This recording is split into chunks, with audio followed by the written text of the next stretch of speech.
Hi, everybody. This is Marlene with Eerie News, and today is May 14th, 2024, Tuesday, May 14th, 2024. By the way, this disclaimer, if you hear weird noises, I'm filming in the middle of the day, recording this in the middle of the day, and I have various animals, which every once in a while they said that they're going to make their presence known, like children at the most inopportune moment. So, anyway, let's get on to the first story. The first story is going to be out of Stranger Than Fiction Stories, and it's titled Longer Days on Planet Earth. In the last 1.4 billion years, the moon has moved further from the Earth, increasing the length of a day by 6 hours. Thus, days are 30% longer. The moon has been drifting slowly away from Earth at a rate of 1.5 inches per year, and the effect is longer days. The weakening pull of the planet's only natural satellite has resulted in a slower spin, and thus it takes longer for a complete 360-degree rotation to take place. There was a time when a day on Earth lasted only 18 hours. This was about 1.4 billion years ago. Using astrochronology, science has been able to reconstruct Earth and the solar system's past. Each planet influences other bodies around it, including the speed they rotate on their axis. These variations are known as Milankovitch cycles. The Earth is tilted at 23.5 degrees, pointing towards Polaris, or the North Star, as it travels around the Sun. For those living in the Northern Hemisphere, which is more populated than the Southern Hemisphere, days are longer in the summer than in the winter. There are only two times during the year when the Earth's axis is tilted neither toward nor away from the Sun. This is when the length of time for the day and night are equal at all latitudes. These dates are known as equinoxes. The summer solstice is when the Earth's tilt to and from the Sun is at a maximum. It occurs when the Sun is directly over the Tropic of Cancer at 23.5 latitude north and runs through Mexico, the Bahamas, Egypt, Saudi Arabia, India, and southern China. This is the longest day of the year. The winter solstice is marked by the longest night and the shortest day. In the northern hemisphere, this is when the sun is directly over the Tropic of Capricorn, located at 23.5 degrees south of the equator, and runs through Australia, Chile, southern Brazil, and northern South Africa. At latitudes greater than 66.5 degrees, that's 90 degrees minus the 23.5 degrees, the tilt of the axis, the regions above the Arctic and Antarctic circles on our globe, provide days of constant darkness or light occur. Mars' cycle is similar to Earth since it rotates on its axis every 24.6 hours. By contrast, Venus turns on its axis every 243 Earth days. Think of daytime lasting about 8 months and then nighttime for the same amount of time. Yeah, for those of you who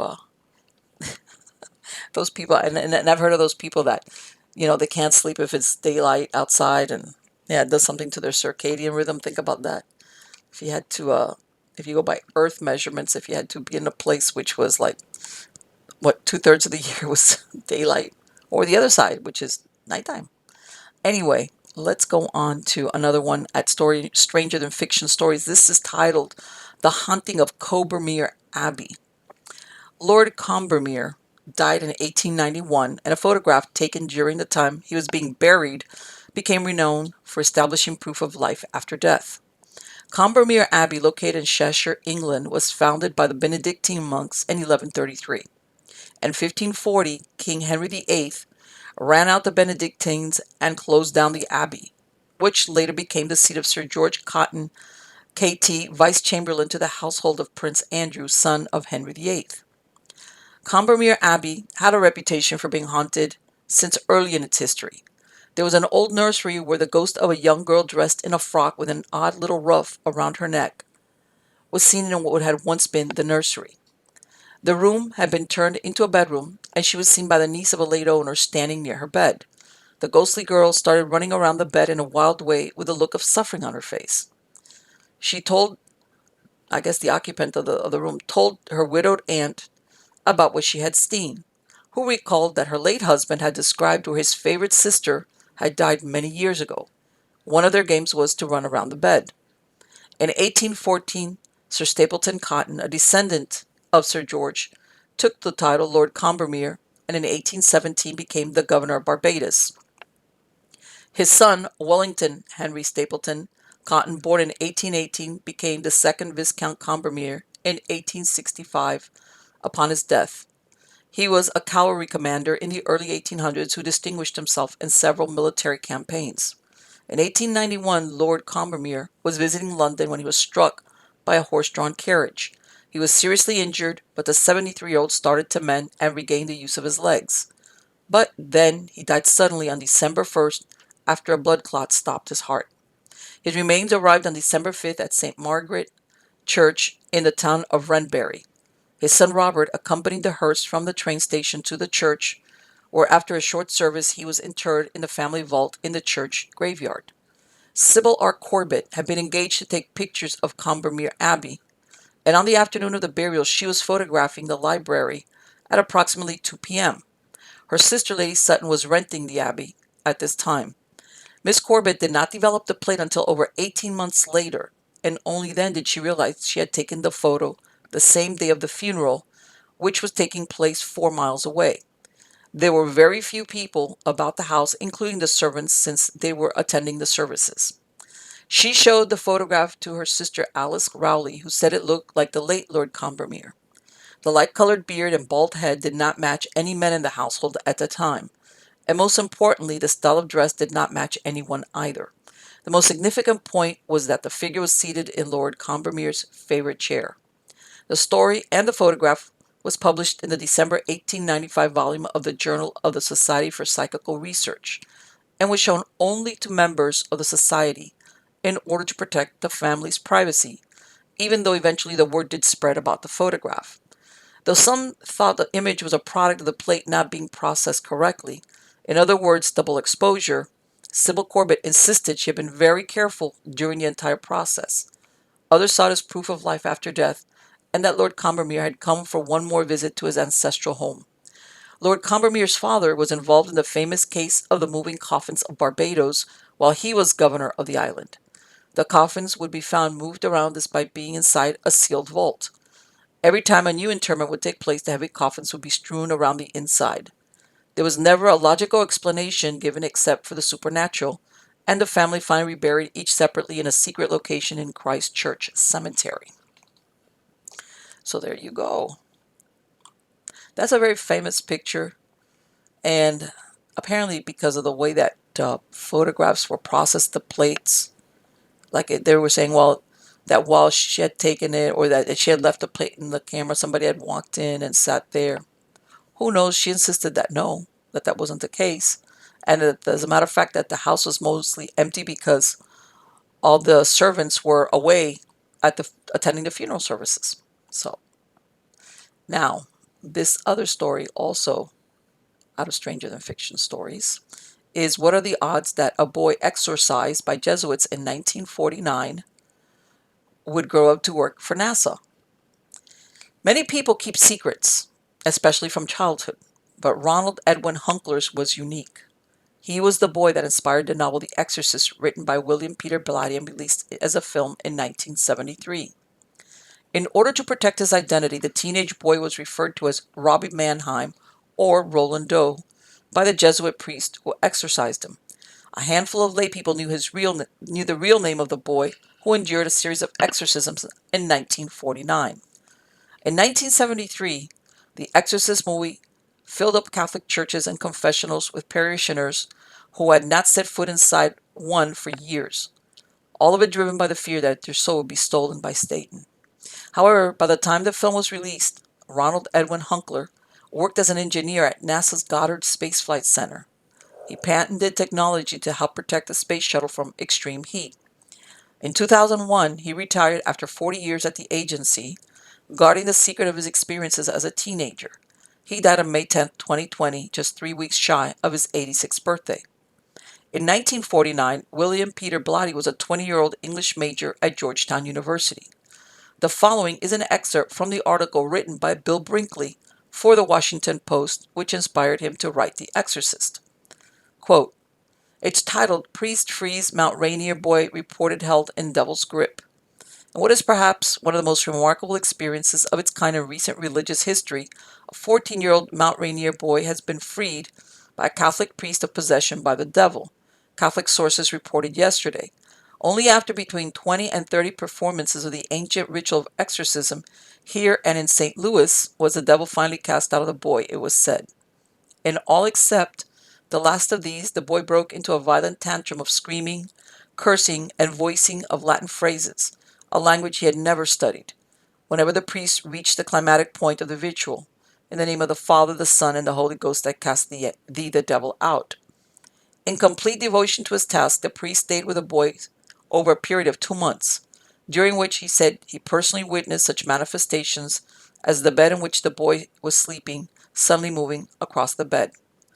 A Washington Protestant minister had previously reported personally witnessing similar manifestations, including one in which the pallet on which the sleeping boy lay slid slowly across the floor until the boy's head bumped against the bed, awakening him. The boy was taken to Georgetown University Hospital, here where his affliction was exhaustively studied, and to St. Louis University. Both are Jesuit institutions. The ritual was undertaken by a St. Louis priest, a Jesuit in his 50s, who devoted himself to the task through prayers and fasting. The ritual began in St. Louis, continued here, and finally ended in St. Louis. For 2 months, the priest stayed with the boy, accompanying him back and forth on the train, sleeping in the same house and sometimes in the same room with him. Repeatedly, each time the ritual was performed, the final violent reaction would come from the boy when the words were spoken, I cast thee out. A reaction of profanity and screaming and the astounding use of Latin phrases, the priest was reported as saying. In one manifestation, the boy reported that he had seen a vision of St. Michael casting out the devil. End quote. Hunkler was born June 1st, 1935, to a Lutheran mother and a non-practicing Catholic father. His father was 35 years old and his mother 32. Their names were Edwin Hunkler and Odell Copage. He lived with his parents and a paternal German-speaking grandmother at a house located at 41 Central Avenue, Cottage City, Maryland. The address was changed to 3807 40th Avenue in the early 1940s. The Hunklers lived there from 1949 to 1958. On January 26, 1949, Matilda Hendricks Nee Hunkler, 54, referred to as Aunt Tilly, died of multiple sclerosis. She was deeply immersed in spiritualism and used a Ouija board. With her nephew, Mrs. Hunkler thought her sister-in-law's spirit was behind the manifestations. Mark Opsasnik, who wrote The Real Story Behind the Exorcist from 1999, interviewed one of Ronald Hunkler's neighborhood friends, who discussed the matter only if his name was withheld. He was referred to as J.C. He stated the following quote, No, I don't think he was ever possessed. I think it was psychological. As far as any real possession or anything like that, I don't think so. There are some interesting psychological aspects to it. They were German Lutherans, and he was an only child. And I think the grandmother is actually the central figure. She played a very influential role in all of this. You had this old world religion superstition, and the mother got caught up in it, and the father just kind of stayed in the background. I think he could see what was going on, which is why he is never mentioned. The true story is much more intriguing from a psychological point of view. The basis of the real thing could be a damn good story, but no doubt about it in my mind. The rest of it I can run as a parallel. The rest of it I can run a parallel. You had these two mischief makers that had a strong tendency to take advantage of people who were weaker than themselves. They were a pair of connivers, and they had their act down. In pairs like that, they compete with each other, and they don't get along well, and they have to keep doing something to retain the relationship, and all the time this is mischief in one form or another. They were trying to outdo each other. End quote. That's like a loaded passage. It's like, I wonder what his kid saw. Well, he was a kid then, that about the grandmother. But anyway, let's keep going. Opsasnik, who interviewed BC, JC's brother, who was Hunkler's best friend for many years, he described Ronald as living with a fanatically religious mother and a grandmother who believed in spiritualism. Ronald was disliked by his classmates and was known to throw tantrums. He displayed violent tendencies and exhibited sadistic behavior towards animals and people. These were personality traits that predated his so-called possession. BC said, people ask what he was like back then, and I can tell you that he was never what you would call a normal child. He was an only child and kind of spoiled, and he was a mean bastard. We were together all the time and we used to fight all the time. According to Dr. Alvin Kagi, and end quote on that. According to Dr. Alvin Kagi, who attended school with Hunkler, he described him as withdrawn, unpopular, and not very athletic. JC described Hunkler's last day at school in 1949 thus, quote, we were in a class together at Bladensburg Junior High. He was sitting in a chair, and it was one of those deals with one arm attached, and it looked like he was shaking the desk. The desk was shaking and vibrating extremely fast, and I remember the teacher yelling at him to stop it. And I remember he kind of yelled, I'm not doing it. And they took him out of class, and that was the last I ever saw of him in school. The desk certainly did not move around the room like that book, as in the book Possessed, said. It was just shaking. I don't know if he was doing it or what he was doing, because I just can't clear it in my mind. He went on to describe his own interaction with Hunkler. There was his dog that ran around the neighborhood at that time. It was half red. It was a half red cocker spaniel, and it looked like it was half chow. This dog was mean, and nobody ever knew who owned it. It just came out of nowhere. Well, Ron basically adopted that dog. That dog was really his best friend, not me. That dog hated everyone and everything and would bite anyone in sight, but he loved Ron. Ron would feed it and bring it in the house with him. One time he called me up and told me to come over, and I never really trusted him because he was sneaky and a real mean little bastard. I was going over there, and he was looking out from the basement window, and when I got to his house, I heard the back porch door slam, and I knew right away what he'd done. He'd done this sort of thing many times before to different kids. I started running like hell because he'd sicked that dog on me. When I got home, he called me up and was laughing like hell. That's what kind of person he was. He did that all the time. End quote. Father Edward Hughes was an assistant pastor at St. James Church in Mount Rainier, Maryland, in 1949. It's believed Mrs. Hunkler took her son in February to see him. It's claimed that after an initial session, Father Hughes sent the boy to Georgetown University Hospital, where 3 days of exorcisms were performed. There's controversy as to whether it's true that Hughes was injured during one of the exorcisms. Ronald Edwin Hunkler was admitted to Georgetown University Hospital under his real name on the morning of Monday, February 28, 1949, and released at 12 noon on Thursday, March 3, 1949. By then, Reverend Luther Schultz, a Protestant minister, had been sought out by the family. However, when things grew worse, he referred them to the Jesuit priest in St. Louis. Doctors had already been consulted regarding Ronald's condition, but it seems they could offer no explanation or remedy either. According to Frank Bober, Father Hughes' assistant pastor, it was Mrs. Hunkler who sought out the clergy for help. He said, Father Hughes never went to the boys' home. Basically, it was the mother that brought the kid to the rectory, and the thing is, she's the one who gave Father Hughes all the information. Everything that I know of that he shared with me took place in the rectory, not at the house. Father Hughes told them that the Hunkler boy had a dark stare, almost as if there was nothing behind the eyes.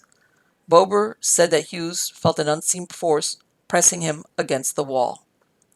Father William Bowden was brought in to perform more than 20 exorcisms on Roland over a period of 2 months. He was assisted by Father Hughes, Father Walter Halloran, and Father Raymond Bishop. Bishop kept a diary that Blatty would use when writing his novel, and that would be reprinted in Thomas Allen's book Possessed. The following is Father Bishop's diary entry for Easter Sunday, April 17th, and it refers to Ronald Hunkler, which of course even in the diary he was protecting his identity. Quote, Easter Sunday, April 17th, Father Widman, hospital chaplain, made 3 unsuccessful attempts to give R Holy Communion in his room. After some waiting and slapping of R, the 4th attempt succeeded.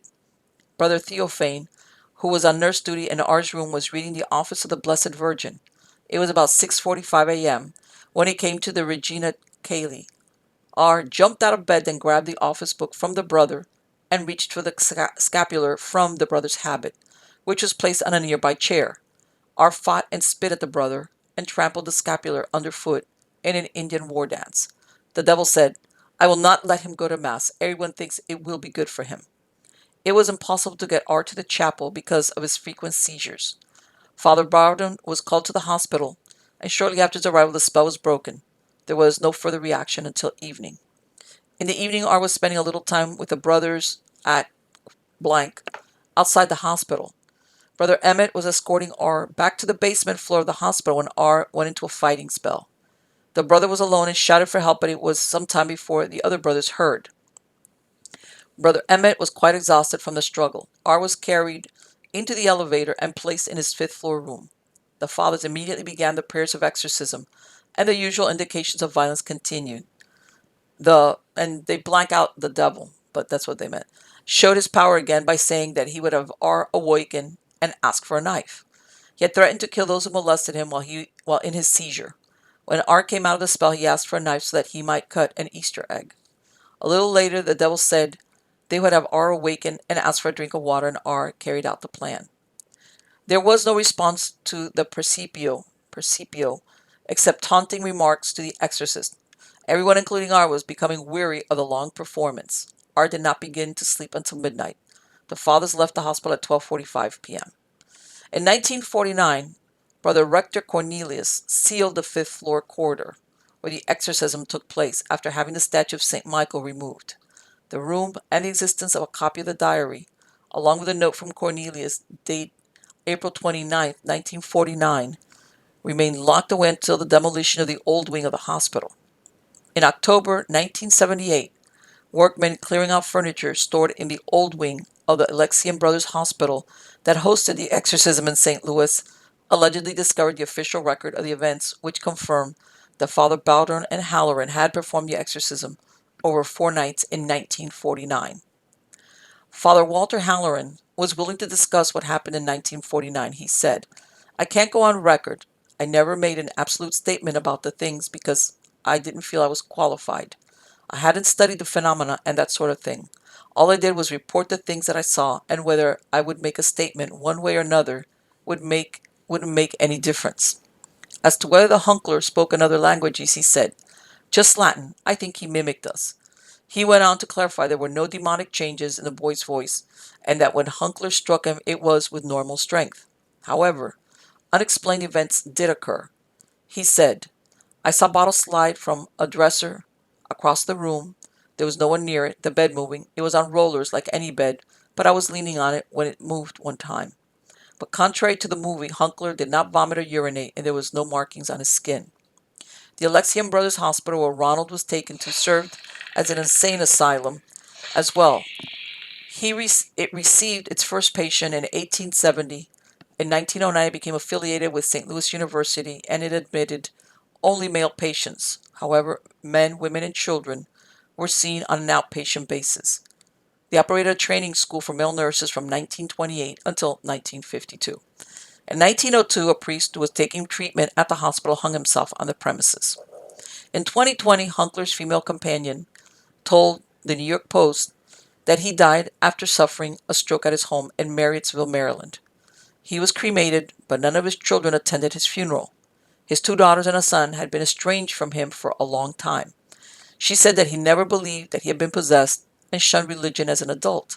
He lived in fear that his identity would be discovered, and she said, he had a terrible life from worry, worry, worry. They would leave the house on Halloween in case someone had discovered he was the haunted boy and his anonymity would be over. She said, he said he wasn't possessed. It was all concocted. He said, I was just a bad boy. However, there was an unusual event that occurred not long before Hunkler died. A Catholic priest came to his house to administer last rites. Hunkler's companion had not contacted any church. I have no idea how the father knew to come, she said, but he got Ron to heaven. Ron's in heaven, and he's with God now. So what do you think? Do you think this was a bad boy? Do you think this was a little psychopath? Do you think that he was possessed by a devil, or do you think it was a little psychopath possessed by the devil? But then he goes and he works for NASA for 40 years, and in a way, what's ironic is, if this was a concocted story, who knows? Maybe he never expected it to go the way he did. He spent the rest of his life basically looking over his shoulder because he did not want to be known as that kid, especially after 1973 when the movie came out. All right. Can you imagine his life would have been crazy. I don't know what would happen with his employment at NASA. So he spent the rest of his life worrying about he would be found out, whether he would be busted about that. Interesting. Anyway, on to the next story. This is out of Mental Floss and is titled Mount Everest, the World's Highest Graveyard. Let's see. Climbing Mount Everest, the world's tallest mountain, as measured from sea level, is one of the greatest physical accomplishments humans can achieve. The bitter temperatures, unpredictable weather, icy terrain, and lack of oxygen make it so difficult, in fact, that many don't survive to tell the tale. And most of the climbers who didn't make it are still on the mountain. Everest bodies are now grim landmarks for the adventurers who follow in their footsteps.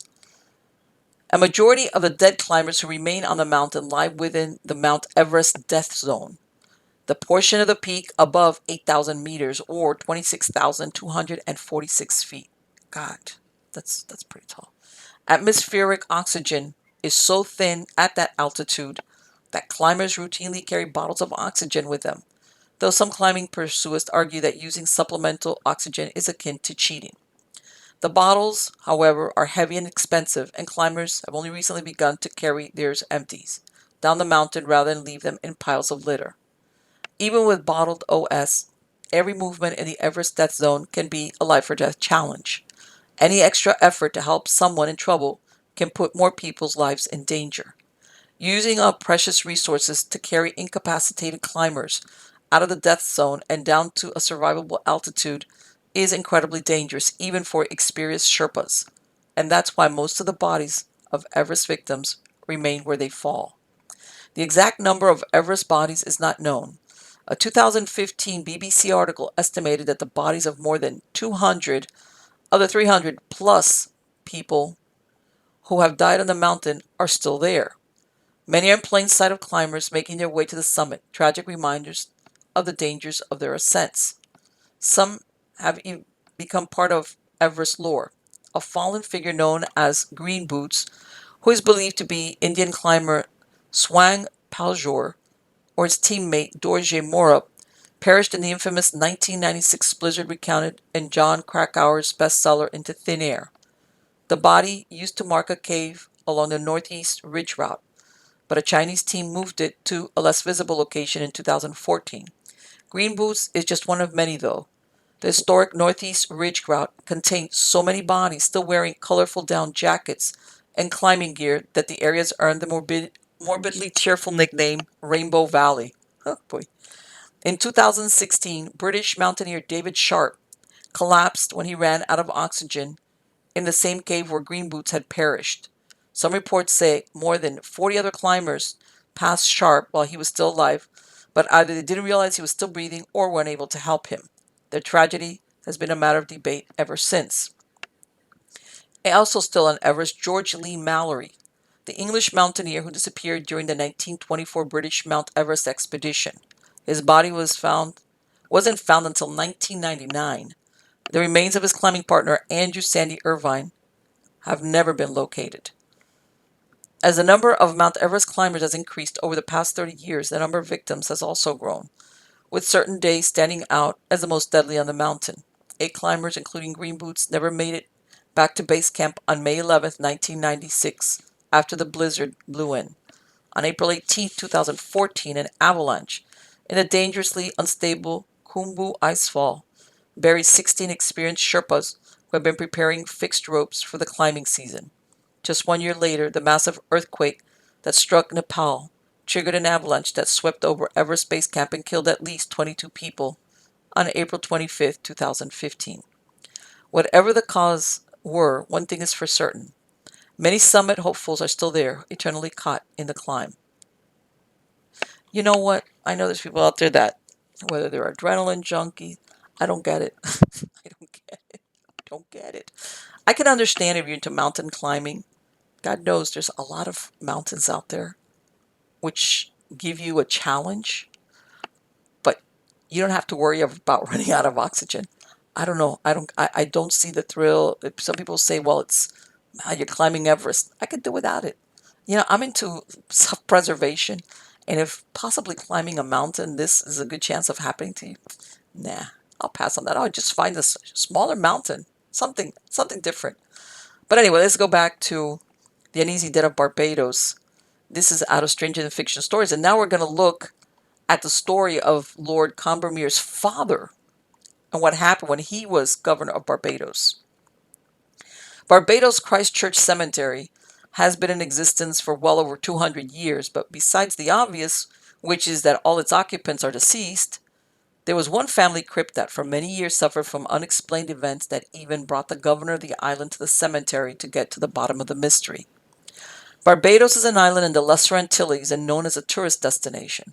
Most are not aware of the mysterious events that took place in Christ Church Cemetery between 1808 and 1819. In those years, it was part of the British Empire, and the industries of tobacco, sugar, and cotton flourished. The first Christ Church was built in 1629, but high tides destroyed it 40 years later.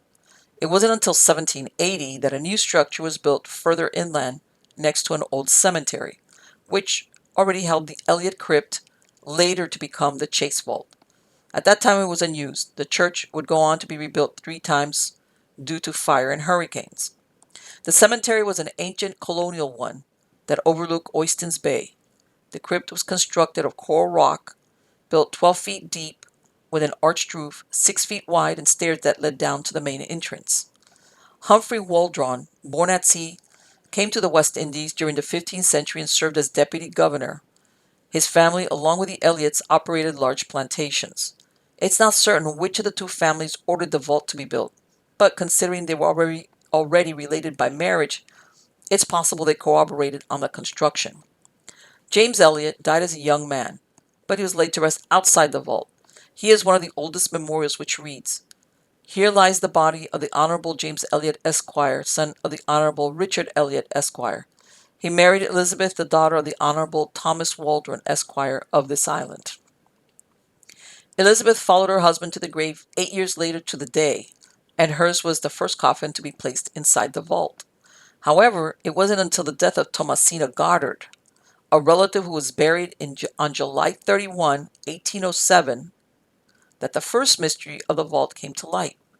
Elizabeth Elliot's coffin, which had been left inside in 1792, was missing, and no one could explain how this had occurred. Whatever the conjecture was at the time, Thomasina's simple wooden coffin was left inside the chamber. The entrance was sealed with a blue marble slab that weighed about 1,000 pounds and required several men to move it. The Chase family bought the crypt in 1808 to bury their 2-year-old daughter, Mary Ann Maria Chase, who died on February 22nd. 4 years later, another daughter, Dorcas, died when she was 12 years old. The circumstances were mysterious, and rumors swirled that she starved herself to death due to her father's abusive temper. The patriarch, Colonel Thomas Chase, was known to be a cruel man who did not spare neither his family or his slaves. Upon opening the vault on July 6, 1812, they found Marianne's coffin in the opposite corner and turned upside down. The coffins belonging to Thomasina Goddard and Marianne Chase were returned to their original location. Dorcas' coffin was placed inside. A month after Dorcas' death, the slab to the vault was slid away, this time to receive the body of her father. Colonel Thomas Chase was said to have committed suicide. Like his daughters, he was buried in a lead coffin that required 8 men to carry it in. Again, the coffins were found far away from where they had been left at. 4 years would pass until the slab was removed on September 25th, 1816, to receive the infant Samuel Brewster Ames, who was a Chase relative. The unexplainable had happened again in regards to the coffins. 2 months later, Samuel Brewster Ames Sr. was disinterred from the cemetery of St. Philip and buried in the vault. He had been killed by his slaves during a bloody revolt in April 1816 on Easter Sunday. 30 plantations were burned down during this event. Like the previous times, the leaden coffins had been thrown around inside the chamber, and Thomasina Goddard's wooden casket was so disintegrated it had to be held together by ropes. Reverend Thomas Orderson was on hand for the opening of the vault. He inspected the walls, ceilings, and floors for cracks. He searched for a secret entrance, and nothing was found to account for how access was gained.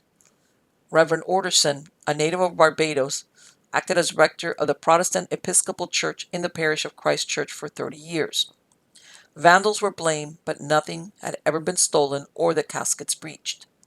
The slab was checked, and it did not appear to have been moved since the last interment. An earthquake, like the other explanations, was dismissed since nothing around the graveyard had been disturbed. Mrs. Goddard's coffin was placed between Samuel Brewster's coffin and the wall. The coffins were placed 3 on the ground, side by side, and the others laid on top of them. The door was sealed with mortar. The natives of the island blamed it on supernatural causes, black magic and doopies.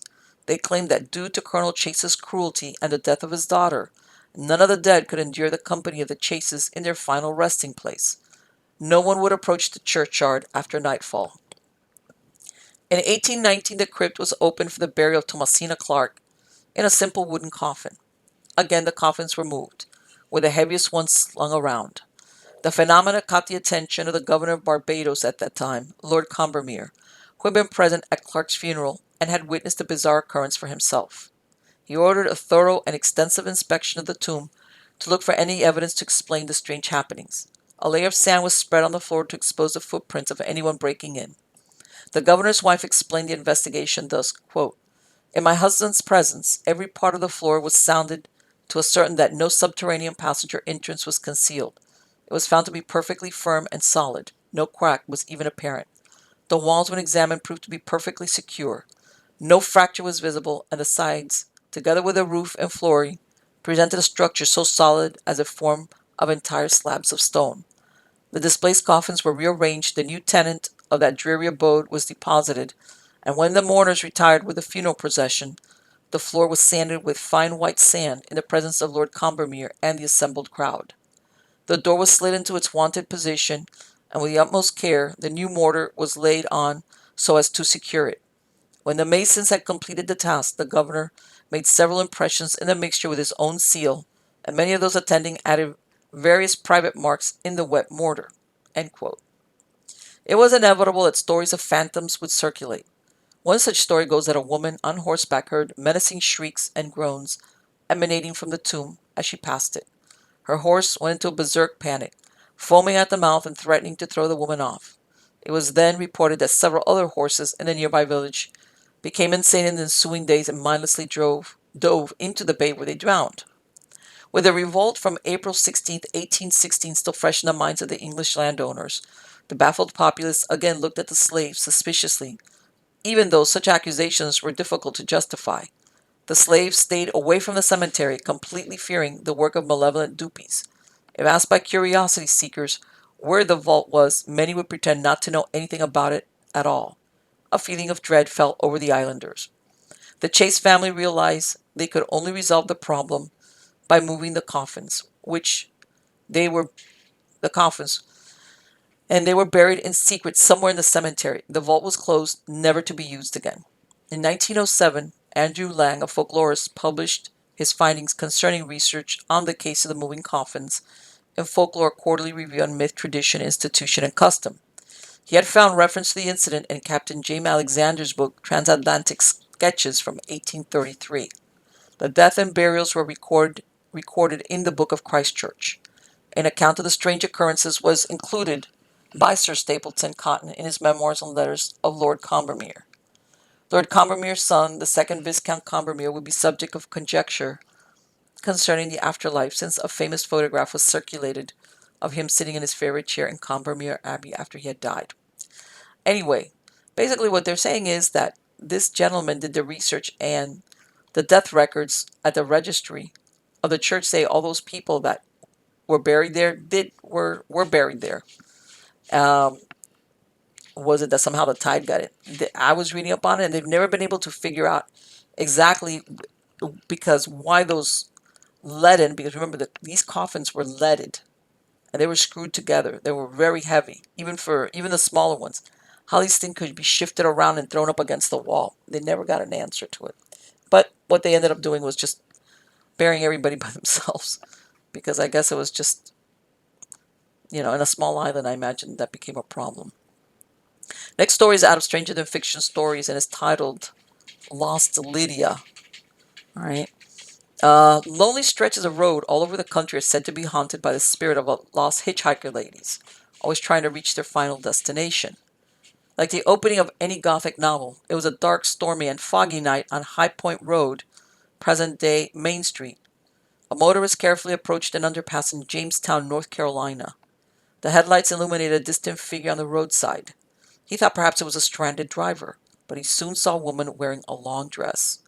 Her dark hair blew around her expressionless face, and like an ottoman, she waved her arm to signal for him to stop. He pulled over to let her into the vehicle, despite a strange ripple that consumed his body, that all was not right. The unsmiling woman gave him an address to a house in High Point and stared out the windshield. He tried to make small talk, but got no answer. He finally gave up and they drove in silence. His attention was drawn away to reading the numbers of the houses until he reached the right one. When he turned to her, she was gone. He didn't believe what his eyes were telling him, so he walked up to the house she indicated. A sad woman answered the door, and since it seemed she had this conversation before, she brought a photograph of a woman and told the Good Samaritan her daughter Lydia died in a car accident years ago. The place of the wreck was the underpass. He recognized the woman as the one that rode next to him. Throughout the years, there was varied reports of this sad ghost. Fast forward to present day, and it's believed the identity of the phantom hitchhiker has been discovered. Sorry. On June 20th, 1920, about 10 p.m., Annie Lydia Jackson traveled with J.C. Hutchinson, Charlie Cross, and Nettie Lethgo along High Point, Greensboro Road. Hutchinson was driving the auto and took a sharp curve too fast. The vehicle rolled and Annie was thrown and killed when her head struck the pavement. Cross and Lethgo were treated for their injuries, and Hutchinson fled from the scene. They all survived except Annie. Annie Jackson was 35 years old, unmarried with no children, and worked at a chemical company. She had been living at a local hotel for several months. She was buried at Holt's Chapel Cemetery on the grounds of the Bessemer United Methodist Church that was demolished in 1932. She joined her parents, a sister Mary Jackson Dunstan, and a 9-year-old nephew, Byron, who were buried there. 4 days after the accident, J.C. Hutchinson, who ironically was an auto mechanic, was arrested on a charge of reckless driving. He told police he had left the scene because he was trying to find a phone in order to call for help. He was released on a $500 bond, and the outcome of the charge against him is unknown. Nettie Bell, one of the passengers, married and died in 1970. Charlie Cross, however, was a different story. 17 years later, he died in almost the same way as Annie Jackson. The vehicle he was traveling in skidded and crashed into a tree near Sophia. 3 other people involved in the accident survived. He was 33 years old. If Annie Jackson does turn out to be the Phantom Lydia, the scene of her mother showing her picture to the motorist who gave her a lift is not entirely accurate. When Annie Jackson lost her life, both of her parents were dead. She was not a young woman leaving a prom or a dance and wearing a long white dress. In other words, she's not the romanticized version usually given of ghostly hitchhikers. But that doesn't take away that she encountered sudden death. Her family lived about 17 miles away from where the accident took place. So perhaps the place she's trying to reach is the apartment house where she lived.